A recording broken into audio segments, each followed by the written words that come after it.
नमस्कार, बहुत स्वागत है आपका डेली 24 भारत में। मैं हूं आपके साथ अनीता शर्मा। शुरुआत करते हैं उत्तर प्रदेश की बड़ी खबरों से। लखनऊ में आज केंद्रीय रक्षा मंत्री राजनाथ सिंह विभिन्न कार्यक्रमों में शामिल होने पहुंचे हैं। उनके दौरे के दौरान शाम 5 बजे गोमती नगर के पूरब मंडल क्षेत्र में आयोजित वरिष्ठ जन संवाद कार्यक्रम में उनकी विशेष भागीदारी रहेगी और इस कार्यक्रम का आयोजन श्री लालजी टंडन फाउंडेशन द्वारा किया गया है, जहां वो वरिष्ठ नागरिकों से संवाद कर उनके अनुभव और सुझाव जानेंगे। इसके अलावा रक्षा मंत्री पुस्तक विमोचन कार्यक्रम में भी शामिल होंगे और इसके बाद से शाम 6 बजे वो इंदिरा गांधी प्रतिष्ठान में आयोजित एक अन्य कार्यक्रम में सहभागिता करेंगे। लखनऊ में आयोजित इस कार्यक्रम में सामाजिक संवाद और वरिष्ठ नागरिकों के सम्मान के दृष्टिकोण से महत्वपूर्ण माना जा रहा है। प्रयागराज में आज यूपी की राज्यपाल आनंदीबेन पटेल का महत्वपूर्ण दौरा प्रस्तावित है। अपने इस दौरे के दौरान वो प्रोफेसर राजेंद्र सिंह रजू भैया विश्वविद्यालय में आयोजित एक विशेष कार्यक्रम में शामिल होंगी, जहां वो शिक्षकों और साथ ही विद्यार्थियों को संबोधित भी कर सकती है। इस दौरान राज्यपाल का कार्यक्रम हरिश्चंद्र अनुसंधान संस्था झूसी में भी निर्धारित है, जहां वो संस्था में चल रहे शैक्षणिक एवं वैज्ञानिक कार्यों की जानकारी भी लेंगी, कार्यक्रम में सहभागिता भी करेंगी। राज्यपाल का ये दौरा शैक्षणिक और अनुसंधान गतिविधियों को प्रोत्साहित करने की दृष्टि से महत्वपूर्ण माना जा रहा है। निर्धारित कार्यक्रम में सहभागिता के बाद वो शाम 4 बजे प्रयागराज से लखनऊ के लिए रवाना होंगी। कानपुर की छावनी विधानसभा क्षेत्र में आयोजित होली ईद मिलन समारोह में पूर्व कैबिनेट मंत्री नसीमुद्दीन सिद्दीकी शामिल हुए। कार्यक्रम में छावनी विधायक मोहम्मद हसन रूमी कार्यक्रम आयोजन शेखू सिद्दीकी समेत बड़े संख्या में कार्यकर्ता मौजूद रहे और उनका जोरदार स्वागत किया गया। अपने संबोधन की शुरुआत नसीमुद्दीन सिद्दीकी ने अपनी राजनीतिक यात्रा के अनुभव से की और इसके बाद से केंद्र सरकार और प्रदेश सरकार की नीतियों पर निशाना साधा। उन्होंने कहा कि उनका अभियान केवल मुस्लिम समाज तक सीमित नहीं है, बल्कि सभी वर्गों को जोड़ने के उद्देश्य से चलाया जा रहा है।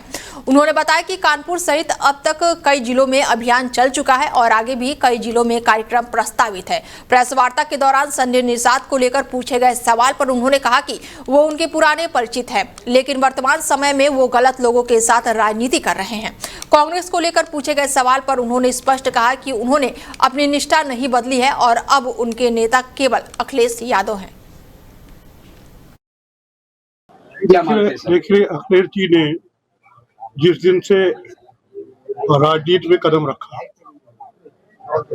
तो कभी नेताजी के निर्देश से और नेताजी के स्वर्गवास होने के बाद किसी न किसी मूवमेंट के माध्यम से हमेशा समाजवादी पार्टी को मजबूत करते हुए देश और प्रदेश की जनता को हमेशा ध्यान में रख करके उनकी खुशहाली के लिए काम किया है। और आज जो है वो पीडीए के जनक हैं। वो पूरे प्रदेश में, पूरे देश में, आज राजस्थान में है, इससे पहले महाराष्ट्र में थे, तो प्रदेश भर नहीं पूरे देश में कार्यक्रम लगा रखे हैं। मुझसे जो आपने कहा मुस्लिम समाज, मैं मुसलमान हूँ, मुसलमानों के बीच में जाना मेरी ड्यूटी है, उनको तैयार करना मेरी ड्यूटी है, लेकिन मैं सिर्फ मुसलमानों में काम नहीं करता। मैंने महाशिवरात्रि 15 फरवरी 2026 को समाजवादी पार्टी ज्वाइन की और तब से रोजाना भाग। कोई ऐसा दिन नहीं है जिसमें 10 प्रोग्राम मैं ना कर सकूं। मिर्जापुर के कोतवाली थाना कटरा क्षेत्र के सद्भावना नगर में अधिवक्ता संजीव सिंह की सुबह टहलकर लौटते समय बाइक सवार बदमाशों ने गोली मारकर हत्या कर दी। गोली लगने के बाद से उन्हें अस्पताल ले जाया जा रहा था, लेकिन रास्ते में ही उनकी मौत हो गई। घटना के बाद से एक युवक ने बदमाशों को पकड़ने की कोशिश की, पर दूसरे बदमाश ने उस पर तमंचा तान दिया, जिससे वो पीछे हट गया और आरोपी फरार हो गए। घटना की सूचना मिलते ही पुलिस मौके पर पहुंची है और जांच शुरू कर दी है। पुलिस अधीक्षक अपर्णा रजत कौशिक ने बताया है कि आरोपियों को चिन्हित कर लिया गया है और जल्द ही गिरफ्तारी होगी। वारदात सीसीटीवी कैमरे में कैद हो गई है। परिजनों ने पहले ही जान से मारने की धमकी की शिकायत पुलिस को देने की बात कही है। दिन दहाड़े हुई इस हत्या के बाद से मिर्जापुर से अधिवक्ता समाज में काफी आक्रोश है। अधिवक्ताओं ने आरोपियों को जल्द गिरफ्तारी और सुरक्षा बढ़ाने और आरोपियों के घर पर बुलडोजर कार्रवाई की मांग उठाई है। आज प्रातः वो थाना कोतवाली कटरा क्षेत्र में एक सूचना प्राप्त हुई कि एक व्यक्ति जिनका नाम राजीव सिंह उर्फ रिंकू सिंह है, जो कि वर्तमान में देवरी गांव में उनकी जो पत्नी है वो प्रधान के रूप में कार्यरत है, उनको गोली लगने की सूचना प्राप्त हुई। अस्पताल ले जाते समय उनकी मृत्यु हो गई। इस संबंध में ये सूचना जैसे ही तत्काल हमें मिली, इसमें हमारी टीमें तत्काल मौके पर पहुंची। मौके पर पहुंचकर जो भौतिक साक्ष्य उनका संकलन किया गया और तत्परता से जो व्यक्ति है जिसके द्वारा ये घटना कारित की गई है उसको आइडेंटिफाई करने का प्रयास किया गया। इसमें बहुत ही क्रेडिबल लीड्स हमारी टीम को मिली है और टीम इसमें लगातार कार्रवाई कर रही है। जो मृतक व्यक्ति हैं उनके परिजनों से तहरीर प्राप्त कर सुसंगत धाराओं में अभियोग पंजीकृत किया जा रहा है। क्या अभी कुछ समझ में आया, क्या निजी रंजिश थी या फिर कारण क्या? देखिए, चूंकि जो मृतक है और जो अभी व्यक्ति आइडेंटिफाई हुआ है, जो कि हमारे पास जो तहरीर प्राप्त हुई है वो नामजद तहरीर है और उसको चिन्हित भी किया जा चुका है। यूपी के बांदा जनपद के क्षेत्र के मसूरी गांव से एक हैरान कर देने वाला मामला सामने आया है, जहां एक सप्ताह पहले एक नाबालिग बच्ची का शव उसके ही घर में मिला था। उस समय परिजनों और ग्रामीणों ने मिलकर बच्ची के शव को कब्रिस्तान में दफन कर दिया था, लेकिन बाद में मृतक बच्ची की मां को उसकी मौत पर संदेह हुआ। मां ने जिला अधिकारी को प्रार्थना पत्र देकर कब्रिस्तान में दफन शव को बाहर निकलवाकर पोस्टमार्टम कराने की मांग की, ताकि बच्ची की मौत के वास्तविक कारणों का पता लगाया जा सके। जिलाधिकारी के आदेश के बाद से प्रस्तावित अधिकारियों और पुलिस की टीम मौजूदगी में कब्रिस्तान से बच्ची के शव को बाहर निकलवाया गया और उसे पोस्टमार्टम के लिए भेज दिया गया। मां का कहना है कि उसकी बच्ची की मौत किन परिस्थितियों में हुई ये स्पष्ट होना जरूरी है और उन्हें आशंका है कि कहीं उनकी बच्ची की हत्या तो नहीं की गई है और इसी संदेह के चलते उन्होंने पोस्टमार्टम की मांग की है। मामले की गंभीरता को देखते हुए पुलिस ने डॉक्टर पर पैनल की निगरानी में वीडियोग्राफी के साथ ही पोस्टमार्टम कराने के निर्देश दिए ताकि पूरी प्रक्रिया पारदर्शी तरीके से हो सके। उत्तर प्रदेश के जनपद बांदा में गिरवा थाना क्षेत्र के मसूरी गांव में एक सप्ताह पूर्व एक नाबालिग बच्ची का शव उसी के घर पर बरामद हुआ था, जिसके बाद परिजनों ने व ग्रामीणों ने मिलकर के उस बच्ची को कब्रिस्तान में ले जाकर के दफना दिया था। एक हफ्ते के बाद मृतक बच्ची की मां के द्वारा जिलाधिकारी को प्रार्थना पत्र दिया गया, जिसमें पोस्टमार्टम कराने की बात कही गई। जिलाधिकारी के आदेश के बाद प्रशासनिक अधिकारी व पुलिस के अधिकारियों ने मौके पर पहुंचकर कब्रिस्तान में दफन बच्ची के शव को बाहर निकालकर पोस्टमार्टम के लिए भेजा है। मां का कहना है कि वह यह जानना चाहती है कि उसकी बच्ची की मौत किन कारणों से हुई थी। बांदा से डेली 24 भारत के लिए अल्तमश हुसैन की रिपोर्ट। अम्बेडकर नगर जनपद में कानून व्यवस्था पर एक बार फिर से सवाल खड़े हो गए हैं। थाना जहांगीरगंज क्षेत्र में पुलिस चौकी के पास शनिवार सुबह करीब 7:30 बजे दिन दहाड़े बड़ी लूट की वारदात सामने आई है। जानकारी के अनुसार दो व्यापारी कपड़ों को बकाये की वसूली कर खलीलाबाद से ट्रेन द्वारा लौटे थे और बाइक से अपने घर जा रहे थे और जैसे ही बिहार घाट पुल के पास पहुंचे तभी 4 पहिया वाहन में सवार 3 बदमाशों ने ओवरटेक करके उन्हें रोक लिया और असले के बल पर करीब 17 लाख रुपए लूट लिए। वारदात को अंजाम देने के बाद से बदमाशों ने फायरिंग करके इलाके में दहशत फैला दी और मौके से फरार हो गए। सबसे हैरान करने वाली बात यह रही कि घटना के बाद से वीडियो जब पुलिस चौकी पहुंची है तो वहां पर कोई भी पुलिसकर्मी मौजूद नहीं मिला, जिससे सुरक्षा व्यवस्था पर गंभीर सवाल खड़े हो रहे हैं। बिहार घाट पुल के पास 2 व्यक्तियों से बैग छीनने की घटना प्रकाश में आई है। इस सूचना पर तत्काल पुलिस द्वारा मौके पर पहुंचकर कार्रवाई प्रारंभ कर दी गई है। अभियुक्तों की गिरफ्तारी और घटना के अनावरण के लिए 3 टीमों का गठन किया गया है। मौके पर शांति व्यवस्था कायम है। बिहार घाट पुल के पास 2 व्यक्तियों से बैग छीनने की घटना प्रकाश में आई है।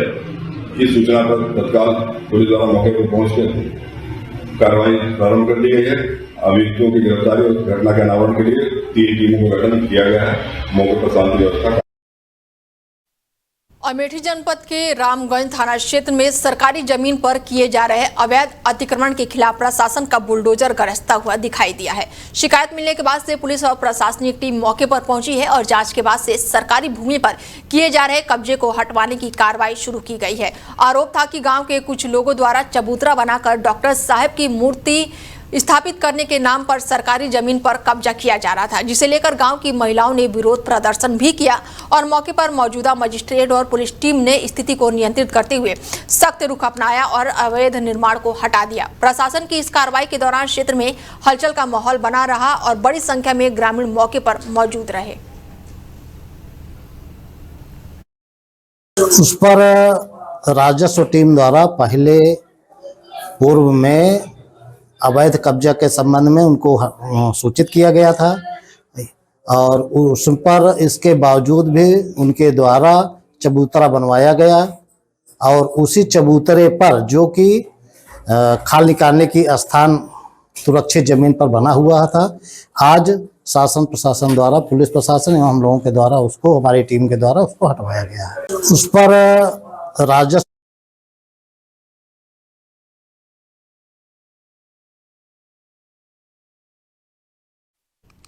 अमेठी जनपद के गौरीगंज कोतवाली क्षेत्र में स्थित नगर पालिका वार्ड नंबर 24 के सामने एक बुजुर्ग की मौत के बाद से परिजनों ने पुलिस की कार्यशैली पर गंभीर आरोप लगाए हैं। बताया जा रहा है कि करीब 10 दिन पहले अज्ञात लोगों के हमले में बुजुर्ग गंभीर रूप से घायल हो गया था, जिसका इलाज लखनऊ में चल रहा था। इलाज के दौरान उसकी मौत हो गई, जिसके बाद से परिजनों ने घटना की शिकायत पुलिस से की, लेकिन आरोप है कि तहरीर देने के बावजूद भी अब तक कोई भी ठोस कार्रवाई नहीं की गई है। बुजुर्ग की मौत के बाद से नाराज परिजनों ने 36 घंटे बीत जाने के बावजूद भी शव का अंतिम संस्कार नहीं किया और पुलिस से मुकदमा दर्ज कराने की मांग पर अड़े रहे। परिजनों का कहना है कि जब तक आरोपियों के खिलाफ मुकदमा दर्ज नहीं किया जाएगा तब तक अंतिम संस्कार नहीं किया जाएगा। 27 तारीख का मेरे दादा का अदालत से मार दिन कर रात में तो कार्रवाई पर अज्ञात में लिखा गया नाम मारे नहीं तो कहाँ ले गया पहले? असाईतापुर अस्पताल। तो वहाँ से कहाँ ले गया है? लाइब्रेरी उसके बाद लखनऊ। तो लखनऊ में 15 दिन भर्ती रहे। 15 दिन के बाद उनके डेथ हो गई। तो थाने में से पहले एप्लीकेशन दे रहे हैं? एप्लीकेशन दे रहे हैं, कोनो सुनवाई नहीं कर। और जब बॉडी यहाँ लाया तो उसके बाद तब वो दिन अभी तक थाने से कोनो पुलिस न प्रशासन कोनो कार्रवाई नहीं है। क्या चाहता है कि कार्रवाई हो सख्त से सख्त, और नहीं तो बॉडी इसे रखी रहे। पुलिस की तरफ से कोनो जानकारी भी नहीं दिन गया लेकिन आइस नहीं पुलिस। अमेठी जनपद की मुसाफिर खाना कोतवाली क्षेत्र के ऑपरेशन चक्रव्यूह के तहत बड़ी सफलता हाथ लगी है। पुलिस ने चेकिंग के दौरान मुसाफिर खाना कोतवाली क्षेत्र के जामो रोड पर नहर पटरी के पास संदिग्ध कार सवार अंतर्राज्यीय स्मैक तस्कर जीजा साले को घेराबंदी करके गिरफ्तार किया। पुलिस के अनुसार गिरफ्तार तस्करों के कब्जे से करीब 1 किलो 250 ग्राम स्मैक बरामद हुई है, जिसके अंतर्राष्ट्रीय बाजार में कीमत लगभग 2 करोड़ रुपए आंकी गई है और इस कार्रवाई के बाद से क्षेत्र में पुलिस की सक्रियता को लेकर चर्चाएं तेज हो गई है। पुलिस जांच के सामने आया है कि दोनों आरोपी झारखंड के रहने वाले हैं और लंबे समय से अलग अलग जिलों में स्मैक की आपूर्ति का नेटवर्क चला रहे थे। ये आरोपी बरेली, लखनऊ, बाराबंकी, रायबरेली और अमेठी सहित कई जिलों में स्मैक की सप्लाई करते थे। फिलहाल पुलिस ने बड़ी कार्रवाई करते हुए इन्हें गिरफ्तार कर लिया है।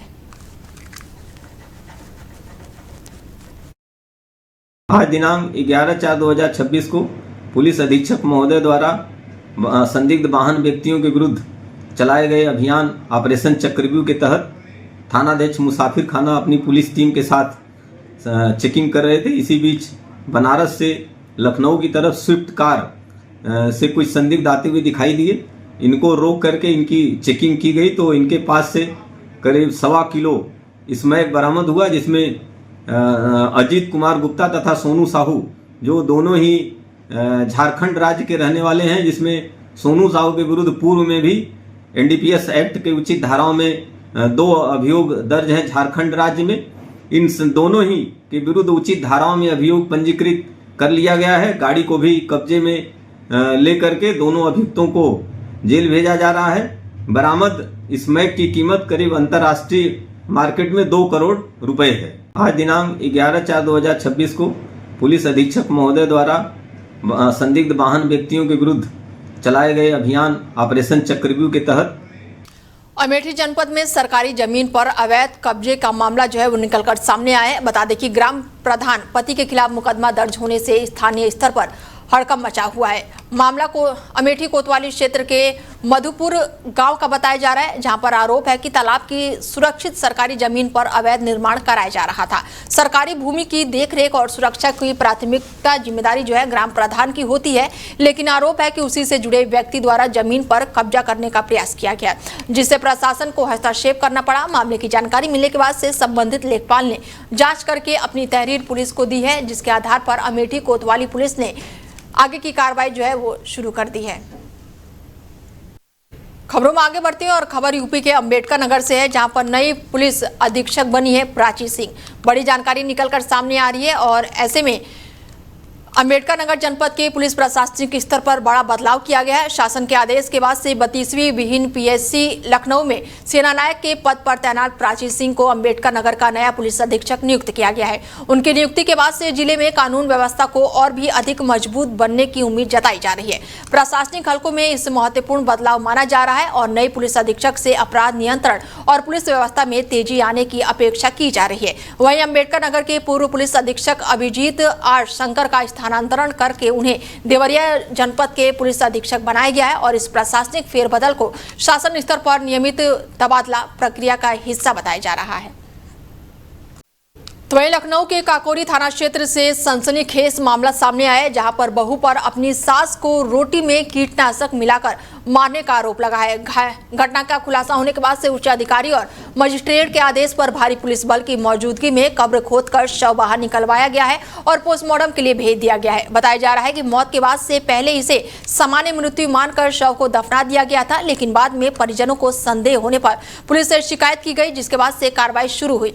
प्राथमिक जांच में सामने आया कि पारिवारिक विवाद और कथित अवैध संबंधों के चलते सास इस रिश्ते में बाधा बन रही थी, जिस कारण रोटियों में खेतों में इस्तेमाल होने वाले कीटनाशक मिलाकर खिलाया गया। जहरीली रोटी खाने के बाद से उनकी तबीयत बिगड़ गई और बाद में उनकी मौत हो गई। कुछ दिन बाद मामला सामने आने पर मजिस्ट्रेट की अनुमति से कब्र खुदवाकर शव को बाहर निकाला गया है और आगे की कार्रवाई शुरू कर दी गई है। अमेठी जनपद के जगदीशपुर कोतवाली क्षेत्र के निहालगढ़ रेलवे स्टेशन पर संदिग्ध परिस्थितियों में 3 लावारिस बैग मिलने से हड़कंप मच गया है। प्लेटफॉर्म नंबर 2 के पास बेंच के नीचे रखे इस बैगों की सूचना मिलते ही रेलवे पुलिस मौके पर पहुंची और तत्काल जीआरपी पुलिस को भी जानकारी दी गई। सुरक्षा की दृष्टि से मौके पर जांच पड़ताल शुरू की गई है और जब बैग खोला गया तो उसके अंदर से 13 कछुए बरामद हुए हैं, जिससे वन्यजीव तस्करी की आशंका जताई जा रही है। घटना की जानकारी मिलते ही स्थानीय पुलिस और वन विभाग की टीम मौके पर पहुंची। बरामद कछुओं की सुरक्षित तरीके से वन विभाग को सौंप दिया गया है, जहां उनकी देखरेख की जा रही है। पुलिस और वन विभाग की संयुक्त टीम कछुआ तस्करों की तलाश में जुट गई है और स्टेशन परिसर सहित आसपास के क्षेत्रों में जांच पड़ताल तेज कर दी गई है। ललितपुर में सदर चौकी के अंदर एक युवक की चप्पलों से पिटाई का मामला सामने आने के बाद से क्षेत्र में चर्चा का माहौल बना हुआ है। बताया जा रहा है कि एक युवती ने युवक का कॉलर पकड़कर उसे सदर चौकी के अंदर ले जाकर चप्पलों से मारपीट की है, जिसका वीडियो सोशल मीडिया पर तेजी से वायरल हो रहा है। दोनों युवक और युवती बड़ापुर क्षेत्र के निवासी बताए जा रहे हैं। घटना के दौरान चौकी परिषद में मौजूदा पुलिसकर्मियों ने दोनों को अपने साथ कोतवाली ले जाकर मामले की जानकारी ली और आगे की कार्रवाई शुरू की।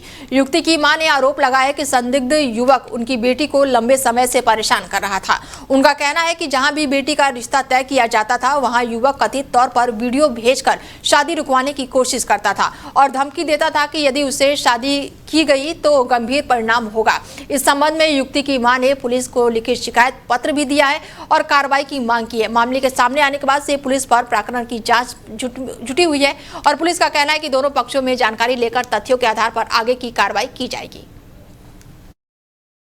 सर, हमारी बच्ची के साथ ये काफी दिनों से परेशान कर रहा है और जहां हमने अपनी लड़की का रिश्ता तय किया है, बातचीत हुआ है, उधर उस लड़के को इसने वीडियो भेजा, बोल रहा है कि उससे शादी नहीं करना, उसके साथ हमारा सब कुछ हो गया है और आप चाहो तो हम फोटो भेजते हैं, फोटो भी हमारे पास है, वीडियो भी है। अगर तुमने उससे शादी की तुम हमारा हेल्प करो, अगर शादी की तो हम तुम्हें जान से मार देंगे। सर, हमारी बलिया जनपद में नलकूप विभाग द्वितीय खंड कार्यालय पर उस समय गहमागहमी का माहौल बन गया जब विभाग के कर्मचारी अपनी 11 सूत्रीय मांगों को लेकर अनिश्चितकालीन धरने पर बैठ गए। कर्मचारियों का आरोप है कि लंबे समय से उन्हें वेतन और अन्य भत्तों का भुगतान जानबूझकर रोका जा रहा है, जिससे उनकी आर्थिक परेशानियों का सामना करना पड़ रहा है। इसके साथ ही कर्मचारियों ने विभागीय कार्य और तकनीकी संचालक से अनियमितताओं का भी आरोप लगाया और समस्याओं के समाधान की मांग की। धरने के दौरान कर्मचारियों ने चेतावनी दी कि मांगों का समाधान न होने पर आंदोलन आगे और तेज किया जाएगा। क्या पूरा 11 सूत्रीय मांगे हैं, जिसके सापेक्ष में हम लोग पूरे होने तक मांग को पूरा होने तक, क्योंकि जायज मांगे हैं, जिसमें एसीपी से लेके नलकूपों पर लगने वाले संरक्षण में जो भी सामान लगते हैं, इलेक्ट्रिक उपकरण है, इन सब चीज़ों में सुरक्षा मानकों का मानक के अनुसार आ जाए, हम अपना काम करेंगे। तो डर रहता है, मैक्सिमम नलकूपों को अर्थिंग नहीं है, करंट लगने का, जब भी करंट लीकेज होगा तो सबसे पहले मिस्त्री की जान जाएगी, किसान की जान जाएगी, नलकूप चालक भाई ट्यूबवेल चलाते हैं उनकी भी जान चली जाएगी। तो जान माल की सुरक्षा के लिए अपने भाई हम किससे अपने अधिकारी, उच्च अधिकारी को अवगत कराते हुए आपसे मांग की है। इनके मांग पत्र से जो भी उपलब्ध हुआ है उसमें जो भी इनके पॉइंट्स हैं उस पर जो है जाँच करा ली जाएगी और इनके 11 बिंदुओं का जवाब पूर्व में भी दिया जा चुका है और जो भी बातें हैं जांच वाली वो जांच करा ली जाएगी और इनसे वार्ता भी करके और कुछ बिंदु हो। फिरोजाबाद में थाना रामगढ़ पुलिस को मुठभेड़ के दौरान बड़ी सफलता मिली है, जहां पर मोबाइल छिनौती की घटनाओं में शामिल एक शातिर आरोपी को गिरफ्तार कर लिया गया है। पुलिस के अनुसार 10 और 11 अप्रैल को थाना उत्तर और रामगढ़ क्षेत्र में राह चलते लोगों से मोबाइल छीनने की 2 वारदातें सामने आई थी, जिसके खुलासे के लिए वरिष्ठ अधिकारियों के निर्देश पर 4 पुलिस टीमों का गठन किया गया था। मुखबिर की सूचना के बाद से पुलिस ने बड़ी कार्रवाई करते हुए फिलहाल आरोपी को गिरफ्तार कर लिया है। देखिए, दिनांक 10/4/2026 को थाना क्षेत्र उत्तर और थाना क्षेत्र रामगढ़ में 2 मोबाइल छिनौती की घटनाएं हुई थी। दोनों थानों पर उचित धाराओं में अभियोग पंजीकृत करते हुए घटना के अनावरण के लिए कुल 4 टीमों का गठन किया गया था। इसमें कई सीसीटीवी कैमरे देखे गए, विवेचनात्मक कार्रवाई की गई, तो कुल 3 लोगों का नाम इसमें प्रकाश में आया। आज सूचना ये मिली थी कि उन्हीं में से एक अभियुक्त पंकज, जो नगला मिर्जा बड़ा रामगढ़ थाना क्षेत्र का रहने वाला है, चनौरा खत्ता घर के पास आने वाला है, छुपे छुपाए घूम रहा है। इस सूचना पर रामगढ़ पुलिस ने यहाँ दबिश दी है। पुलिस को देखते ही इसने पुलिस के ऊपर फायरिंग कर दी। आत्मरक्षा में पुलिस ने भी फायरिंग की है, जिससे इसके पैर में गोली लगी है। तत्काल इसको इलाज हेतु ट्रामा सेंटर में भेजा गया है, जहाँ पुलिस अभिरक्षा में इसका इलाज चल रहा है। इसके पास से जो बरामदगी हुई है, 2 मोबाइल फ़ोन इसके पास से बरामद हुए हैं। साथ ही एक अवैध तमंचा 315 बोर जिंदा और खोखा कारतूस बरामद हुए हैं। साथ ही जो बाइक इसने अपने 2 अन्य साथियों के साथ मिलकर दोनों मोबाइल छिनौती घटना को अंजाम दिया था, वो बाइक बरामद हुई है। पूछताछ में इसने रामगढ़ और उत्तर क्षेत्र की मोबाइल छिनौती घटना को स्वीकार भी किया है। फिलहाल इसका हम लोग पुलिस अभिरक्षा में इलाज करा रहे हैं। इसमें आगे की जो भी आवश्यक वैधानिक कार्रवाई हम लोग। सीतापुर के सदर थाना क्षेत्र में गांव में देर रात उस समय दहशत फैल गई जब बेखौफ अज्ञात हमलावरों ने घर में सो रहे पिता और उसके मासूम बेटे को निशाना बनाते हुए खिड़की से तबातोड़ फायरिंग शुरू कर दी। इस हमले में 30 साल के सुनील कुमार मौर्य और उनके 3 साल के बेटे अभय गंभीर रूप से घायल हो गया, जिन्हें तत्काल अस्पताल में भर्ती कराया गया, जहां दोनों का इलाज जारी है। घटना देर रात 3 बजे की बताई जा रही है और वारदात के दौरान परिवार के अन्य सदस्य भी घर में मौजूद थे, जिससे पूरे परिवार और गाँव में दहशत का माहौल बन गया। घटना के बाद से पुलिस ने मौके पर पहुंची और जाँच पड़ताल शुरू कर दी। दिनांक 12/4/2026 को प्रातः सुबह 3 बजे लगभग सूचना प्राप्त हुई कि थाना सदरपुर के ग्राम अंगेठुआ के पूर्वा तुर्मी में घर के बरामदे में सो रहे एक व्यक्ति व उसके बच्चे पर किसी ने बिना घर में घुसे हुए खिड़की से एक फायर किया, जिससे सुनील कुमार मौर्य उम्र लगभग 35 वर्ष के गाल व हथेली पर चोट के निशान है व उसके पुत्र अभय उम्र लगभग 3 वर्ष, उसके घुटने के नीचे पैर पर चोट के निशान है। दोनों को तत्काल जिला अस्पताल भेज दिया गया। दोनों बिल्कुल ठीक हैं। घटना के हर एंगल पर जांच की जा रही है। तो वहीं फिरोजाबाद में गैस एजेंसी संचालकों की समस्याओं और उपभोक्ताओं से जुड़ी शिकायतों को लेकर थाना परिषद में एक महत्वपूर्ण बैठक आयोजित की गई, जिसमें नगर क्षेत्र के सभी गैस एजेंसी मालिकों को अनिवार्य रूप से बुलाया गया।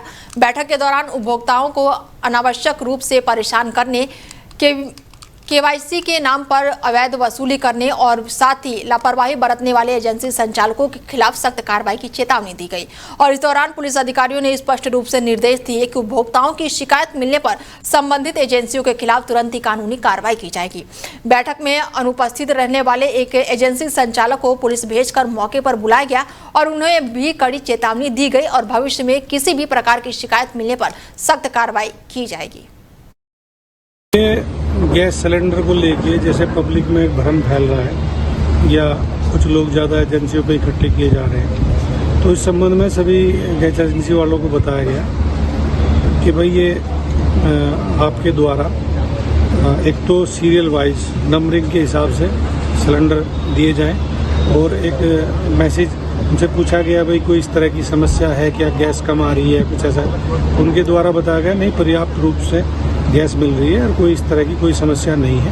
तो कुछ लोगों में भ्रम है हो रहा है कि भाई जैसे नहीं मिलेगी या आज नहीं कल मिलेगी, 2 दिन मिलेगी, तो इकट्ठे 2-2, 3-3, 4-4 जैसे घर में 4 भाई हैं, वो चारों ही अपना पहले एक सिलेंडर से काम चलाते थे, वो अपना कार्ड लेके आ गए, तो सबको भाई एकदम तो ज़्यादा संख्या में लोग जा रहे हैं, तो वो ना जाएं।